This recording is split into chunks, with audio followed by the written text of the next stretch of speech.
Tout de suite, l'info.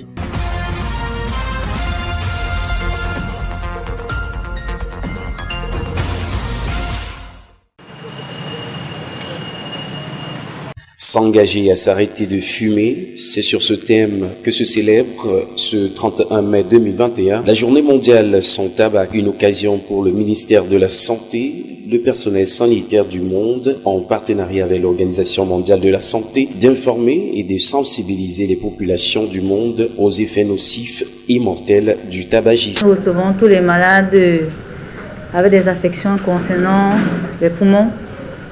Donc, nous avons les malades souffrant de la tuberculose, nous avons les malades ayant pris la cigarette ou encore le tabac, nous avons des asthmatiques. Au Cameroun, la cigarette est entrée dans les mœurs et la vie quotidienne des jeunes. Les risques pour eux de tomber gravement malades du Covid-19 et d'en mourir seraient plus élevés que pour les autres. Le tabac ou encore la cigarette aggrave l'état dans lequel nous sommes. Ça veut dire que si nous sommes asthmatiques, ça va aggraver notre asthme et il va diminuer les défenses immunitaires de notre système.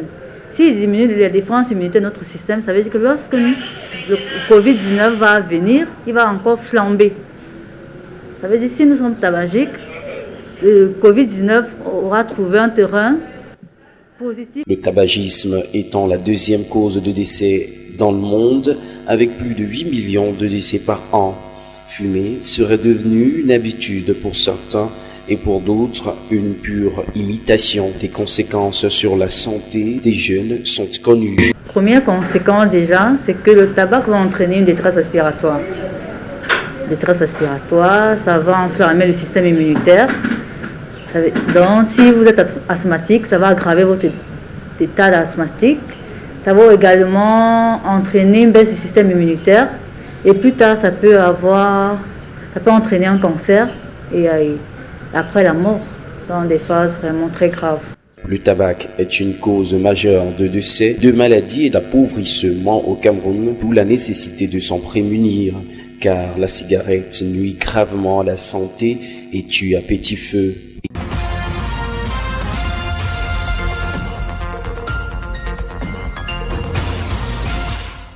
Né de la volonté des parents de pallier à certains besoins auxquels les établissements publics fréquentés par leur progéniture faisaient face, l'APEE, entendez, l'Association des parents d'élèves et d'enseignants, n'a pas toujours fait des heureux chez ses contributeurs. Ceux-ci décriant les malversations financières très souvent observées autour de la gestion de ces fonds par les membres des bureaux des APEE avec la complicité des chefs d'établissement, au mépris des mécanismes de contrôle existants. C'est aux fins de renseigner chacune des parties prenantes sur sa responsabilité que le Centre de promotion des valeurs africaines a initié cet atelier de Douala. Ça concerne les responsables des APE pour la gestion des fonds et la protection des droits des enfants. Ça concerne les journalistes pour le suivi, le contrôle et l'évaluation de cette gestion. Ça concerne la société civile aussi pour le suivi, le contrôle et la gestion des fonds de ces fonds des APE. Donc, à travers cela, nous voulons construire la démocratie participative. Le citoyen a son mot à dire. C'était aussi l'occasion de rappeler les dispositions juridiques autour des détournements des fonds d'APEE classés comme deniers publics. Quand vous avez déjà floué, et en fonction du montant qui est mis en cause, on peut vous traduire soit devant le juge pénal ordinaire, soit devant le tribunal criminel spécial. Sur le plan administratif, vous pouvez d'abord subir un certain nombre de sanctions au plan administratif, notamment les avertissements, blâmes, suspensions. Et sur le plan pénal, maintenant, sont des condamnations.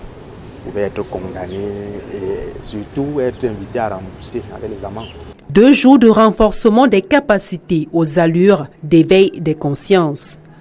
Le contenu était assez édifiant puisqu'on a vu les différents niveaux juridictionnels en matière d'appréciation de la gestion des comptes publics.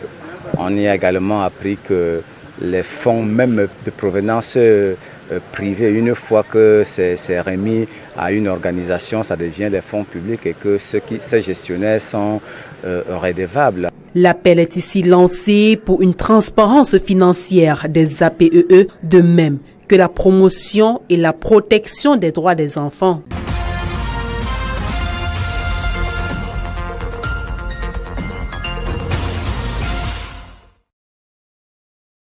Voici le tout premier conseil d'administration de la nouvelle coopérative agro-pastorale et communale de l'arrondissement de Monatili, Agrocom Coop CA.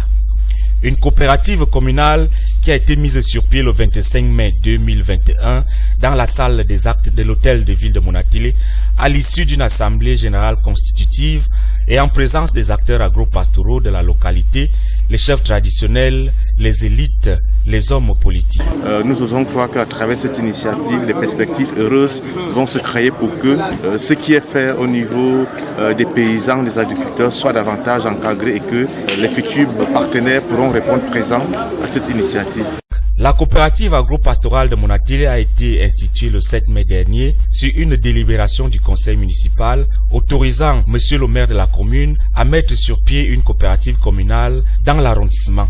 Elle devra avoir pour objet d'assurer l'encadrement et l'épanouissement des acteurs agro-pastoraux, notamment les cacaoculteurs de Monatili. Environ 3 semaines après, la coopérative communale voit le jour. Avec cette coopérative, on se dit que les planteurs peuvent profiter de beaucoup de choses. Il y a les avantages pour l'école, il y a les avantages pour les maladies, il y a beaucoup de choses à faire. J'attends que le cacao se vende très bien, que les planteurs puissent profiter du bon prix. Et ça va améliorer nos conditions de vie. De l'avis de plusieurs observateurs, voilà une initiative salutaire et révolutionnaire dans un secteur agro-pastoral où les acteurs sont abandonnés à eux-mêmes et où une certaine instabilité plane depuis de nombreuses années. Une coopérative municipale viendra à coup sûr réguler un secteur aux abois. Cette initiative est très louable parce que elle permet d'encadrer les producteurs de cacao qui ont du mal à vendre leurs produits. Et ensuite, cette initiative permet aussi de les organiser parce que bon nombre d'entre eux ne connaissent pas produire normalement comme il se doit. La coopérative agro-pastorale de Monatili, Agrocom Coop CA, devrait regrouper en son sein tous les agriculteurs et éleveurs de l'arrondissement de Monatili selon les dispositions constitutives de cette structure. Elle est conduite pour les 5 prochaines années par un conseil directoire de 17 membres avec à sa tête un président du conseil d'administration en la personne du maire de Monatili, Sa Majesté Mbassibe Sala Prosper Parfait. Petit à petit, pas à pas, nous implémentons la politique, celle de l'amélioration des conditions de vie de nos populations. Parce que voyez-vous, nous avons pris cet engagement. Reste donc que cette initiative prenne corps et assure véritablement l'amélioration des conditions de vie des populations de Monatili.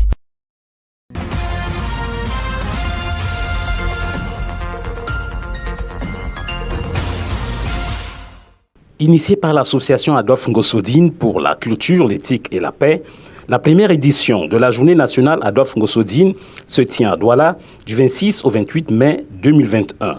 En prélude à l'événement, une conférence de presse a été organisée samedi 22 mai 2021 au cercle municipal à Douala-Bonanjo. À l'entame de la rencontre avec les médias, c'est Madame Toto, vice-présidente de l'association Adolphe Ngosodine, qui a eu la responsabilité de faire connaître davantage l'homme et son immense œuvre. Né le 24 juillet 1882 à Bonandoumbe, Douala, au Cameroun, Adolphe Ngosodine, à 32 ans, a été pendu à la même heure et au même endroit que Rudolf Douala Mangabel, après avoir été jugé et condamné par le régime de l'Empire allemand et pour la même cause. Avoir, d'une part, dénoncé et s'être opposé à l'expropriation des terres Douala par les Allemands. Ce, en violation des accords du traité germano-douala du 12 juillet 1884. D'autre part, pour avoir dénoncé la pratique de l'apartheid et la confiscation des libertés, le régime colonial allemand. L'ancien haut fonctionnaire de l'administration coloniale allemande, puis secrétaire et collaborateur du roi Rudolf Douala Mangabel, était sur tous les fronts en Allemagne et au Cameroun au péril de sa vie à un moment crucial du combat où le roi était assigné en résidence surveillée. Voilà Adolphe Ngosodine, notre étoile des forces vives, qui très tôt initia en quelque sorte le nationalisme camerounais. À 32 ans, il n'y en a pas beaucoup qui peuvent se prêter à ce jeu, se sacrifier sans femme ni enfant C'est pour cela que nous commémorons Adolphe Ngosodine. Malheureusement, à cause d'une discrimination négative, ceux qui écrivent l'histoire auraient voulu qu'on connaisse plus certains martyrs, d'autres moins. Pour que justice lui soit rendue, la première édition de la Journée nationale Adolphe Ngosodine, des 26 au 28 mai 2021 à Douala, sous le patronage du ministre des Arts et de la Culture et le parrainage du maire de la ville, est consacrée au succès de la mission du héros à Berlin le 18 mars 1914. C'était le seul présent au Parlement allemand devant des sociodémocrates, avant le martyre subi le 8 août de la même année à Douala. Autant de faits historiques qui fondent l'association Adolphe Ngosodine, constituée en 2004 en l'honneur de sa mémoire et de tous les autres héros anonymes et oubliés du 8 août 1914 à le célébrer. Dr Jean Toto Mukwo est le président de cette association créée pour rendre témoignage de son histoire, de son rôle prépondérant dans le combat de libération de notre pays à l'époque coloniale. Jeune, non issu d'une famille riche, il a pu émerger, comme on dit, de la société et marquer l'histoire de la ville de Douala et du Cameroun. Au programme de la première journée nationale Adolphe Ngosodine, un hommage rendu à Dikongé Pipa le 26 mai à 18h30 au stade Sopo-Priso pour son film Munamoto, littéralement traduit du Douala, l'enfant de quelqu'un, comme le fut Adolphe Ngosodine. Une conférence publique le 27 mai à 15h à la salle de fête d'Aqua sur le thème Jeunesse et Nation, exemple de Adolphe Ngosodine, pour inspirer la jeunesse camerounaise et africaine. Suivra une représentation théâtrale inspirée de l'ouvrage intitulé Adolphe Ngosodine, l'étoile des forces vives, dont l'auteur est le docteur Jean Toto Mukwo. À l'apothéose vendredi 28 mai 2021, 6h30, du patinage à roulettes dans la ville. 10h, culte et communique au temple de l'église évangélique du Cameroun, EEC en abrégé, de Bonadouma à l'avenue Sopo-Priso. 11h30, départ de la procession du mausolée, rue du cimetière Ndjonjo, pour l'inauguration officielle du mausolée Adolphe Ngosodine.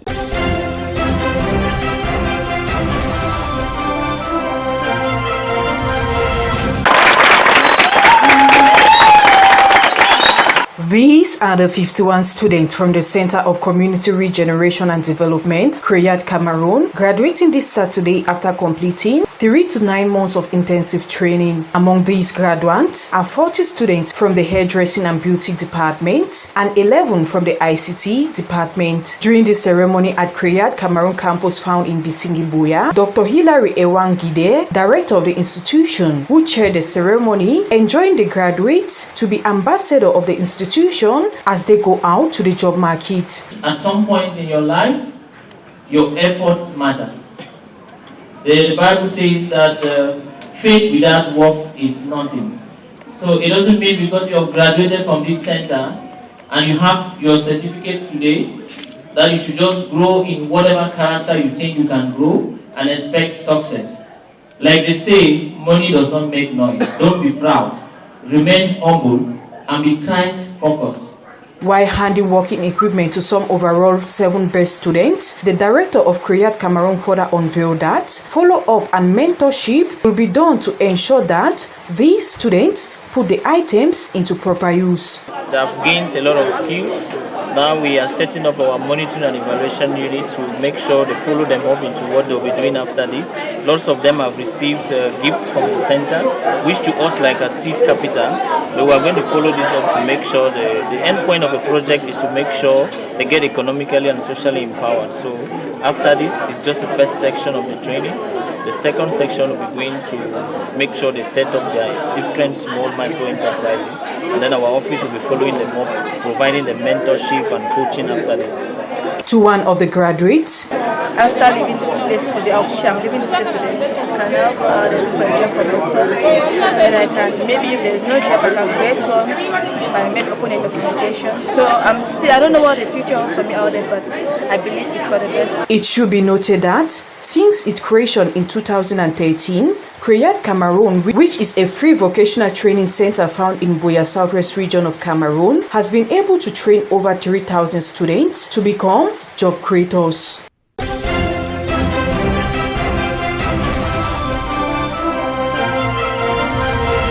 The first ordinary session of the Littoral Regional Council has kick-started this Monday, May 31st, 2021. For 3 days, the President of the Regional Council and his councillors will have as principal task the voting of the budget. This budget in the days ahead will enable the Regional Council carry out the numerous projects already on its table. There is no special priority project. All the projects are priority. You can start by the road, electricity, to supply water, the housing. We have a lot to achieve. We can do the culture, the sport, the tourism, all. We are going to do all this with technical and financial partners, and we can start everything at the same time. Very soon we are going to be starting all the domain. It was on the 22nd of December 2020 that the President of the Regional Council and his Executive Bureau members were voted. So far, the 3 days ongoing session at the Aqua Banquet Hall is the first of its kind, and the performance of the Regional Council highly depends on it. Though the President of the Regional Council wished to kickstart with the project at hand as soon as possible, he however expects that the budget comes from the pocket of their partners.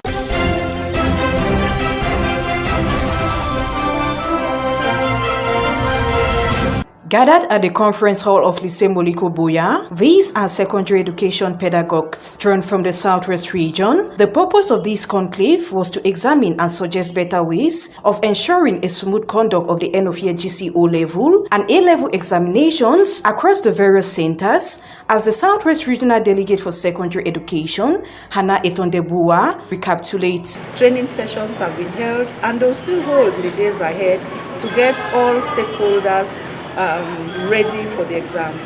You'll notice that in most of our campuses where we have accommodation centers, the campuses are already being kept clean, the labs and all other specialized rooms are being prepared. And so we are sure that the Southwest region is ready for the exams. What we are doing today is to cut the T's and to dot the I's. In this light, much is expected from these secondary education stakeholders as the Southwest Regional Delegate for Secondary Education further bolded. If they work with the local administrative authorities, they work with all other stakeholders, we're going to guarantee the security of our candidates, our questions and our scripts.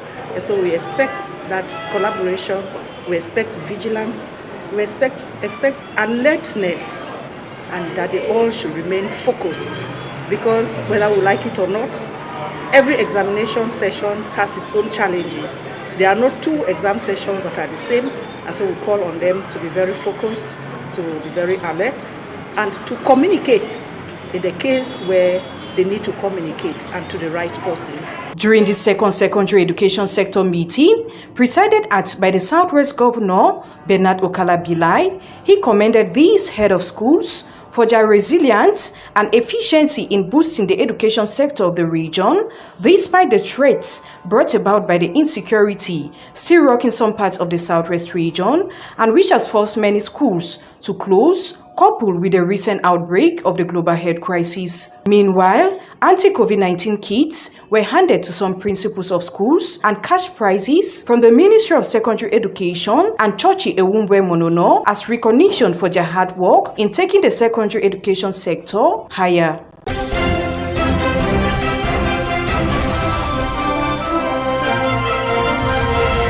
Among the numerous developmental goals of Chief Pastor Oscar Teke of Wonanango Village is the desire to have a well-organized and God-fearing Council of Elders and Traditional Council who will assist him in rebuilding, reuniting and developing the Wonanango community. It was in this light that some members were installed into their post of responsibilities during this ceremony that held at the Chief Residence and presided at by the representative of the DO for Buea. Among those installed were 10 members of the Traditional Council, 6 Council of Elders, and 11 members of the Development Council.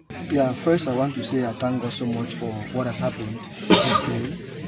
That the Traditional Council, the Council of Elders have been installed. You know, it was a council that was operating in this village.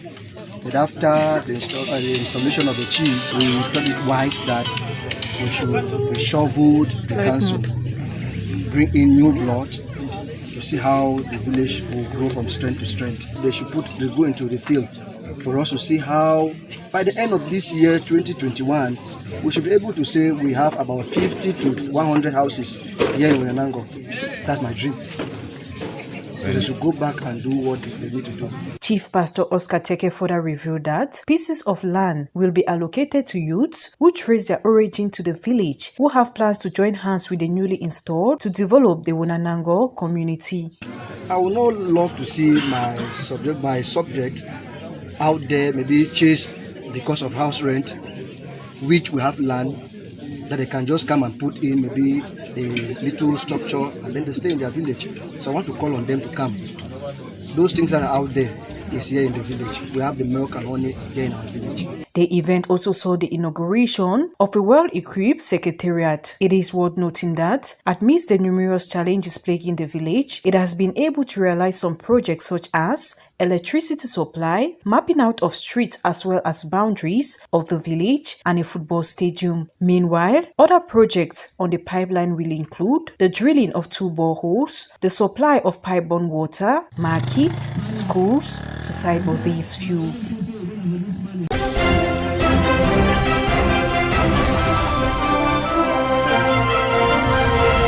The Littoral Regional Committee for Private Basic Education has organized a one-day forum to sensitize proprietors of private basic education in the management of their personnel during the pandemic, aimed at guiding proprietors of private basic education in the Littoral region on their obligations towards their pupils and their staff. The forum equally had the participation of the Regional Inspector of Taxation Services in the Littoral. At the end of this forum, I think that all the participants have developed adequate capacities to go and impact their pupils and staff for the glory of education in Cameroon. After the elaboration of some of the difficulties faced by these school owners, the regional delegate, however, promised to take their worries to the high rank. Meantime, the outcome of this forum was very satisfying to many school proprietors. It's been a very interesting and educative meeting, bringing together founders of Lay Private School. It's been an opportunity for us to share our ideas and experiences, and also to have some insights on the issues we have been having. The delegate and his team have been very helpful. They have clarified a lot of issues, and in terms of pedagogy, it's been very enriching as well. More to that, the representation from partner ministries was 100%. The regional delegate has done very well, excellently, by inviting us for such a meeting. Why I'm so satisfied and happy with this meeting is that other inspectors of other departments, like the Department of Labor, Department of Taxation, they were here to clarify some issues, especially concerning the payment of taxes, also concerning the relationship between the proprietor and the teacher. With the knowledge and orientations acquired from this forum, it is therefore expected that private basic education in the Littoral region will henceforth take another turn.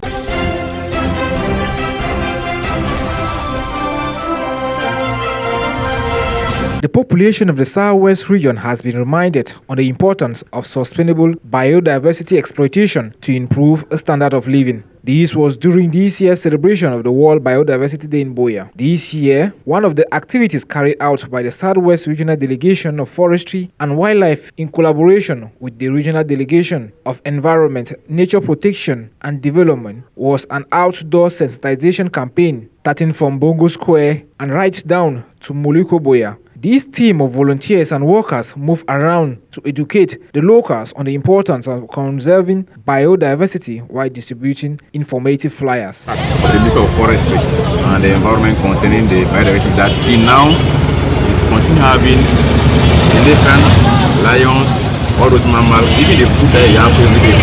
It's because the government working on not preserving this biodiversity. When I talk about biodiversity, I talk about everything around you. Corn, cat, dog, pork, papakai, and all those animals. It's because we are trying our best. We not decide in the Cameroon. Don't decide to destroy all the forest, do all the environment. We can continue enjoy our forest.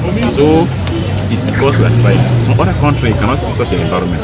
So it's a concrete impact of our activity in the daily basis.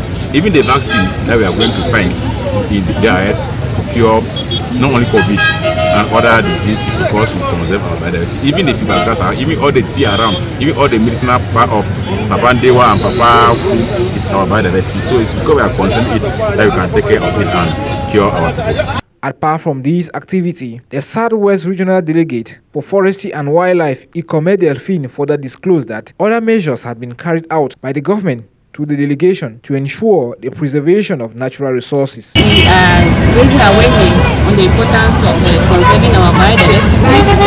We are sensitizing the population. Also, the Ministry of Forestry has created areas in the Southwest region and elsewhere in the Republic to ensure that the biodiversity, the species that are within this protected area are protected and well preserved. We also, through different ministries, have initiated programs and projects that may assist the government of Cameroon in protecting our protected areas, thereby conserving our biodiversity. It should be noted that this year's World Biodiversity Day was celebrated under the theme, "We are part of solution."